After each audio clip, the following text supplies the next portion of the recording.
Everyone loses direction from time to time. But what if you got so lost you couldn't find your way anywhere? Black Box TV presents Where Are You?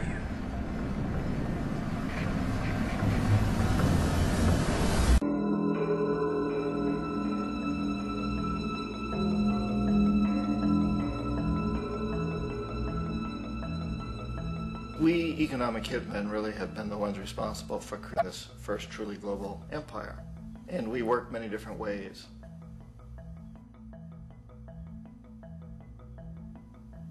But perhaps the most common is that we will identify a country that has resources our corporations covet, like oil, and then arrange a huge loan to that country from the World Bank or one of its sister organizations. But the money never actually goes to the country. Instead, it goes to our big corporations to build infrastructure projects in that country, power plants, industrial parks, ports, things that benefit a few rich people in that country, in addition to our corporations, but really don't help the majority of the people at all. However, those people, the whole country is left holding a huge debt. It's such a big debt they can't repay it, and that's part of the plan, that they can't repay it. And so at some point, we economic hitmen go back to them and say, listen, you owe us a lot of money, can't pay your debt, so sell your oil real cheap to our oil companies. Allow us to build a military base in your country, or send troops in support of ours to someplace in the world like Iraq, or vote with us on the next UN vote.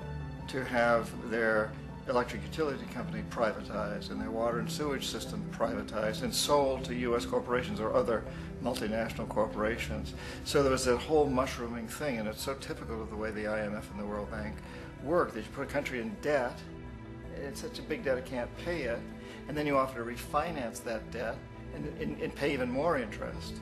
And you demand this quid pro quo, which you call a conditionality or good governance, which means basically that they've got to sell off their resources, including many of their social services, their utility companies, their school systems sometimes, their penal systems, their insurance systems, to foreign corporations.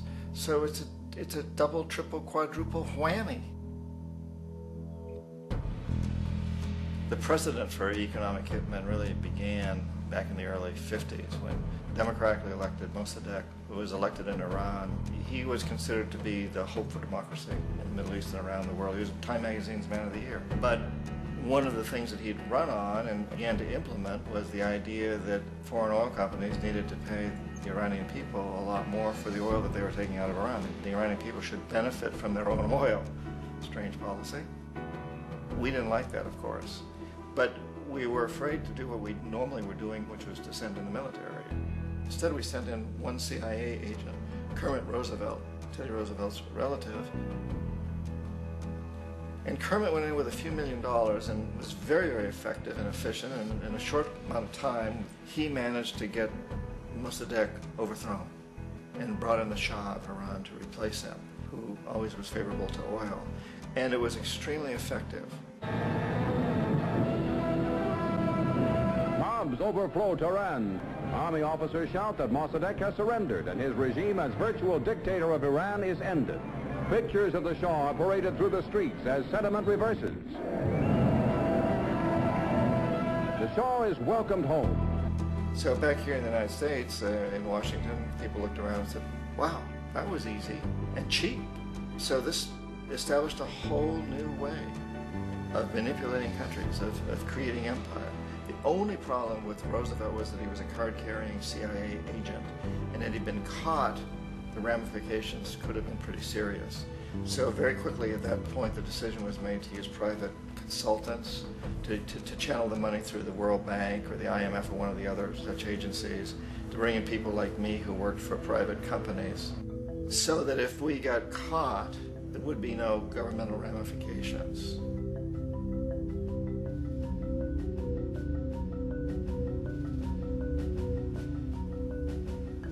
When Arbenz became president of Guatemala, the country was very much under the thumbs of United Fruit Company, the big international corporations. And Arbenz ran on this ticket that says, you know, we want to get the land back to the people.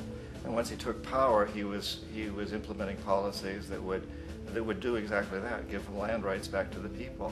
United Fruit didn't like that very much. And so they hired a public relations firm, launched a huge campaign in the United States to convince the United States people, the citizens of the United States, and the press of the United States, and the Congress of the United States, that Arbenz was a Soviet puppet, and that if we allowed him to stay in power, the Soviets would have a foothold in this hemisphere. And that, at that point in time, was a huge fear on everybody's mind, the Red Terror, the Communist terror.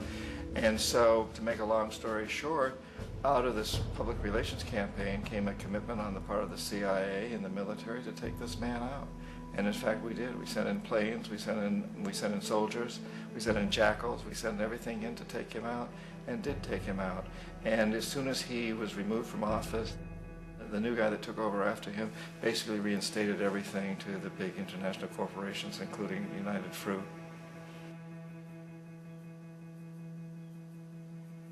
Ecuador, for many, many years, had been ruled by pro-U.S. dictators, often relatively brutal. Then it was decided that they were going to have a truly democratic election. Jaime Roldos ran for office, and his main goal, he said, as president, would be to make sure that Ecuador's resources were used to help the people. And he won, overwhelming, by more votes than anybody had ever won anything in Ecuador. And he began to implement these policies to make sure that the profits from oil went to help the people. Well, we didn't like that in the United States. I was sent down as one of several economic hitmen to change Roldos, to corrupt him, to bring him around, to let him know, okay, you can get very rich, you and your family, if you play our game, but if you continue to try to keep these policies you've promised, you're going to go. He wouldn't listen. He was assassinated. As soon as the plane crashed, the whole area was cordoned off. The only people allowed in were U.S. military from a nearby base and some of the Ecuadorian military. When an investigation was launched, two of the key witnesses died in car accidents before they had a chance to testify. A lot of very, very strange things that went on around the assassination of Jaime Roldos.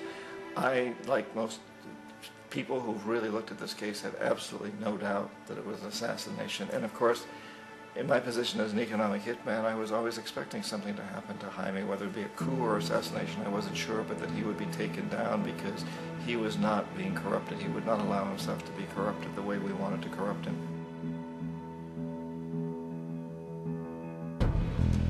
Omar Torrijos, president of Panama, was, one of my favorite people. I really, really liked him. He was very charismatic. He was a guy who really wanted to help his country. And when I tried to bribe him or corrupt him, he said, look, John, he called me Juanito. He said, look, Juanito, I don't need the money. What I really need is for my country to be treated fairly. I need for the United States to repay the debts that you owe my people for all the destruction you've done here. I need to be in a position where I can help other Latin American countries win their independence and be free of this terrible presence from the north that you people are exploiting us so badly. I need to have the Panama Canal back in the hands of the Panamanian people. That's what I want. And so, leave me alone. Don't try to bribe me. It was 1981, and in May, Jaime Roldos was assassinated. And Omar was very aware of this. Torrijos got his family together and he said, I'm probably next, but it's okay because I've done what I came here to do. I've renegotiated the canal. The canal will now be in our hands. He just finished negotiating the treaty with Jimmy Carter. In June of that same year, just a couple of months later, he also went down in an airplane crash, which there's no question was executed by CIA-sponsored jackals. Tremendous amount of evidence that one of Torrijos' security guards handed him at the last moment as he was getting on the plane a tape recorder, a small tape recorder that contained a bomb.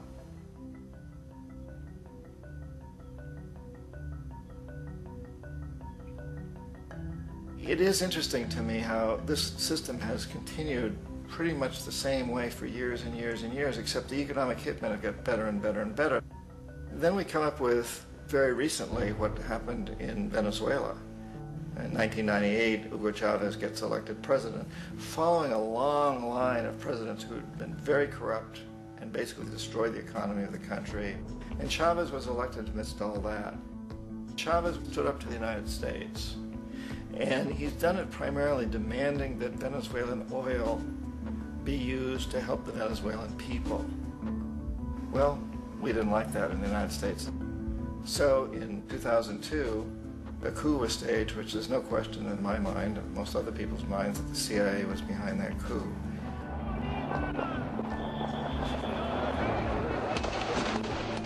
The way that that coup was fomented was very reflective of what Kermit Roosevelt had done in Iran, of paying people to go out into the streets, to riot, to protest, to say this Chavez is very unpopular. You know, if you can get a few thousand people to do that in television, it can make it look like it's the whole country, and things start to mushroom. Except in the case of Chavez, he was smart enough, and the people were so strongly behind him that they overcame it, which was a phenomenal moment in the history of Latin America.